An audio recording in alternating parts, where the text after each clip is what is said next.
and welcome to Bnow Coffee with Jeanie and Cindy. Hey Today, everyone. got my mom cup today, Jeanie. Hmm. Yeah. Oh, that's very sweet. Yes, I'm definitely a mom. I've got 6 kids and 10 grandkids. So, Oh my gosh. Do you know what causes that? I'm just asking. well, didn't you have an interesting way of telling me about birth control this Oh morning? my God. This is when I'm not sure we should always put everything that we talk about, but we're talking about the hillbilly woman who went to the doctor because she kept having kids, and she said, I don't know what to do. And he said, well, let me give you some birth control pills. And she was like, okay. And he said, use these, for a month, and then come back and let me know how it's going. Well, she came back and she was pregnant again. And he was like, hello. He said, haven't you been using these pills? And she said, yes, sir, I have, but they keep falling out.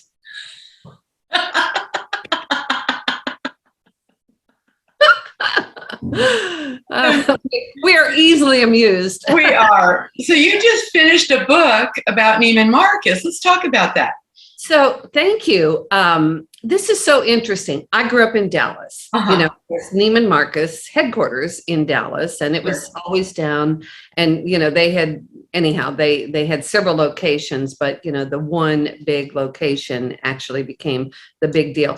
But I read this book called Minding the Store by Stanley Marcus, and it was actually him and his sister who ended up, or his sister-in-law rather, who ended up really carrying on the premise of this store. His dad started everything, but one of the things about Neiman Marcus that makes people, sit up and pay attention, is that he had such a commitment, Cindy, to quality, to not cutting corners, but absolutely taking care of everybody. He was very egalitarian. It didn't matter if you were, a very wealthy person or a housewife that was just trying to, get some nice things. He made sure that your needs were met. So he set the gold standard for customer service. And one of the interesting things is that when the oil boom, and your husband has been in oil and gas for many decades, most of his life, and when the oil boom hit, like in East Texas, all of a sudden you had these newly rich ladies who had been working in the farms and, all of that, and working at the Dairy Queen, and all of a sudden they are super wealthy, and they wanted to, appear to have some style and some grace, but they had no idea how to do that. So he, instead of going, well, you're just not Dallas society. Oh, no, no, no. He trained his staff that they had to treat everybody with respect and dignity, and to teach them how to find their own sort of their fulcrum, their center, if you will. And that turned into like the style shows. He was the first one to do style shows at his store, and he would do it up on the 4th floor. And they started the Zodiac Room, which was their restaurant that I've eaten at a million times.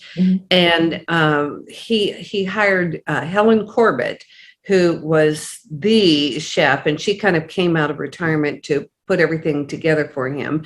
But everything had to have a really beautiful presentation. It had to taste good. It had to be a good value. And for the first couple of years at the Zodiac Room, they lost money, but he didn't care, because he was taking care of the people. One of the things that he was doing also was with the style shows. They had a big like open balcony, and the Baker Hotel, which I'm very familiar with, was there. And they had at lunchtime, they had like a big band that was out there. So he just took advantage of it, just opened the windows and had the music coming in. But the thing that I am so impressed with his story is that it was never all about me, me, me. It was about you, you, you. And he would pack up and go. He said one time, they became known for their gift wrapping. And one of the women out in West Texas was having a big like pre-Christmas party. And she had ordered these little gift boxes. And I mean, they were not expensive, like $10 fully wrapped and stuff that she was using as her table favors.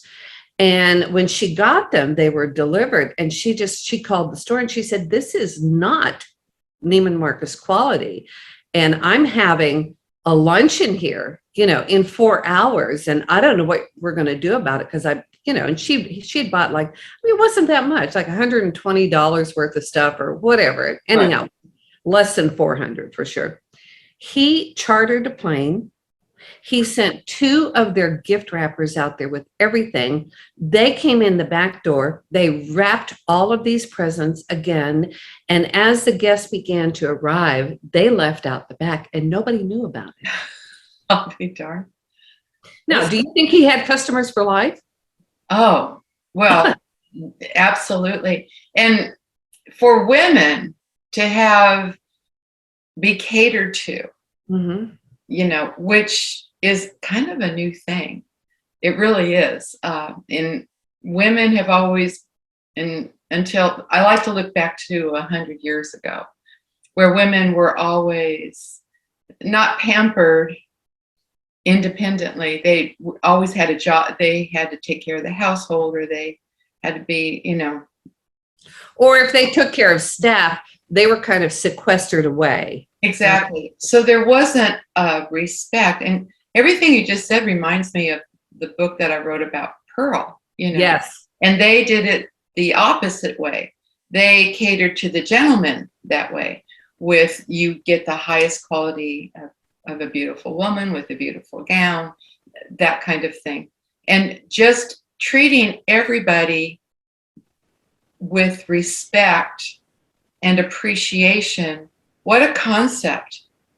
Well, in your book, I'm really glad you brought this up, Pearl, because it's set in San Angelo, Texas, where you just moved from. And I used to live there. Right. And, not all my life, but probably about 4 years. But at one point, you made the comment that someone told you there were so many brothels there, at the turn of the century, last century, that if you threw a big tent over San Angelo, it would be a brothel. But I love your concept with Pearl, because she was giving these women a second chance. And not everyone who came to her, if they were sweet and innocent, she would put them to work in the kitchen. She didn't have them entertaining the gentleman, but she made sure that they read newspapers, that they were up on current events, that they knew how to invest their money. So how, all of these finer skills. And, when I think about Neiman Marcus, it was like, whatever it takes. And it was so extraordinary, because I was thinking, I didn't have a lot of money when I was coming up, but I would go to Neiman Marcus and I would have lunch at the Zodiac Room, or I'd pick up a dress or something that was on sale for $30 or, whatever. There was something for everybody. But here's the thing, Cindy, you've seen Nordstrom, and I think they've really gone downhill. Yeah. But when they opened like the new Nordstrom at the Galleria in Dallas, and they had this on TV, the whole staff was lined up at the doors, and they threw the doors open and the staff applauded while people were coming in. Mm-hmm. Yeah. What appreciation. It's the highest vibration in our universe is appreciation. Yeah. And Nordstrom, hired piano players, to play beautiful music and stuff like this. So, this sort of goes along with our coffee chat that we did recently about dressing your truth. Right. Knowing who you are and your presentation. Mm-hmm. Because we are, we had a conversation, I think one of our coffee chats, you were talking about Cynthia Jordan as a musician and entertainer is a product. She is. You can't get all crazy about it if someone doesn't like your product. Okay. Yeah, but that product has to be presented in a way. You have to be prepared. You have to have, you have to look the part. it's showtime. You have to make sure that you engage with the audience. Well, that is what Stanley Marcus did. And I would highly recommend, you can get the book on Kindle. It's called Minding the Store by Stanley Marcus.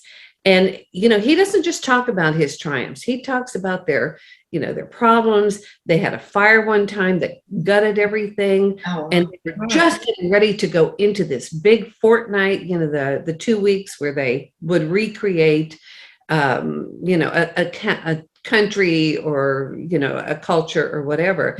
And they immediately had fire people down there. They had people tearing out walls and stuff. They redecorated, and they never missed a beat. So, my thing is, how do I take care of my customers? How do I present myself to my clients? How do you and I, when we put on these Bnow retreats, how do we do this? Because our thing is, we want people to know, our women, that we are women advocating women and together healing the world with love. Right. We also say, this is your one rule. Tell us what your one rule is. No judgment. That's it.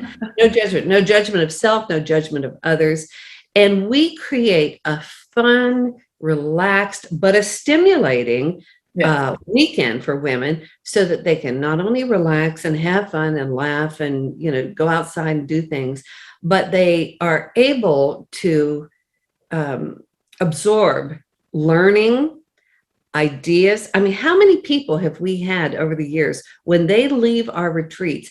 They start businesses, they write books, they write music like you do, they go into a new healing arts or some kind of pathway that is it's not a deviation from the path they were on, but it is an expansion. And that's what we do. And I think that's why I resonated so much with this Stanley Marcus story. Right. Well, you've always been first class, Jeanie.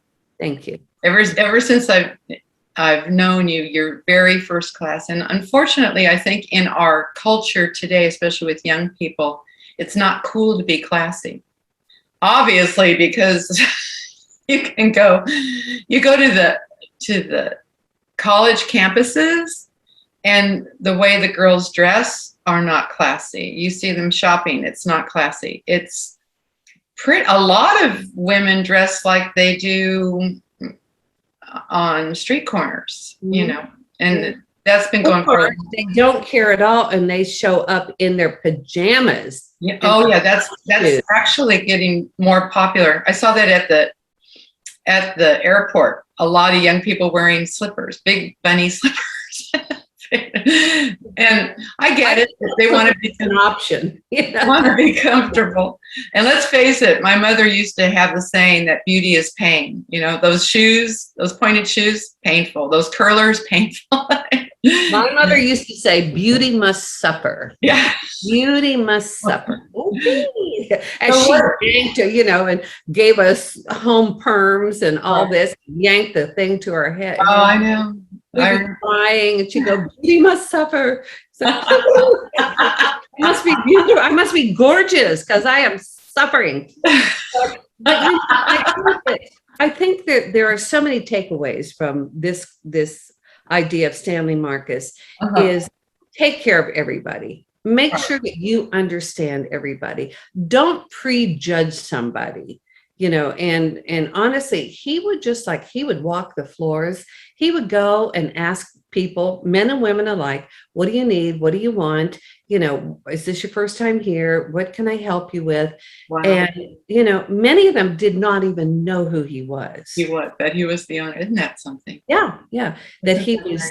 And so, when it's funny, and, words are so powerful too, because I have some relatives who are from Oklahoma, which is not an indictment on Oklahoma, but, they would just, when I would talk about going to Neiman Marcus, they go, oh, needless markup, or, Whole Foods. Oh, you mean whole paycheck? It was like, if you say so, right. Are you not worthy of having something nice? Exactly. Well, that is, oh my gosh, I'm so glad you brought that up, because for people to put down things. I call those equalizers, those type of people. Yeah.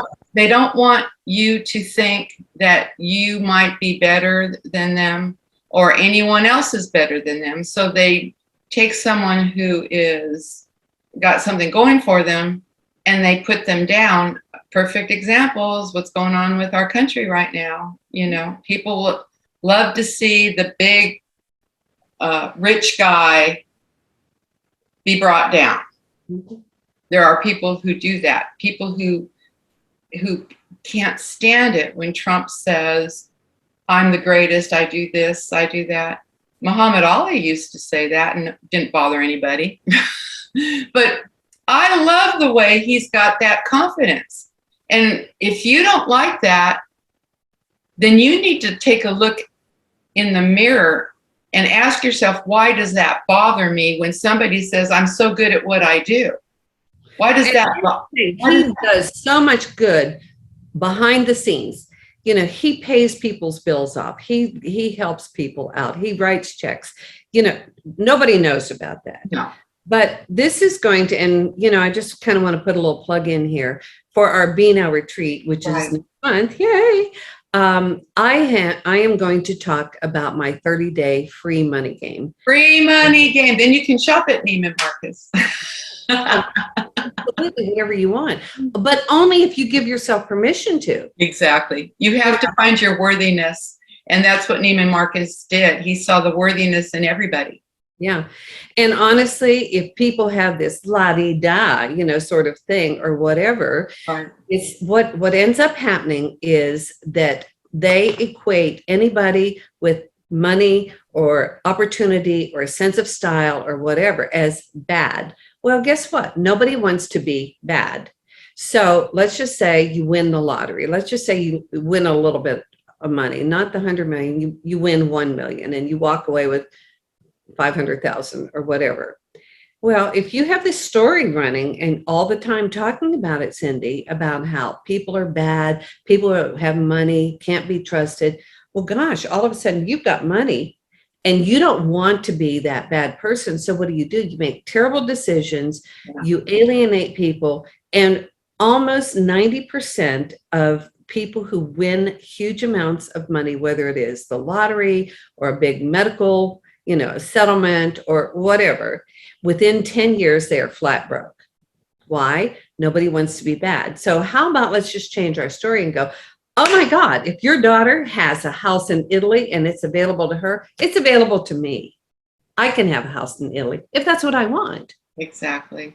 So anyhow, well, I love and we're just doing some abbreviated chats right now. So right. I love that we're talking about this, Cindy. Thank you. Yes. Yes. And thank you. So everybody, you're worth it. Yes, you are. You're worth it. And we love you. Thank you. Mwah. See you the next time.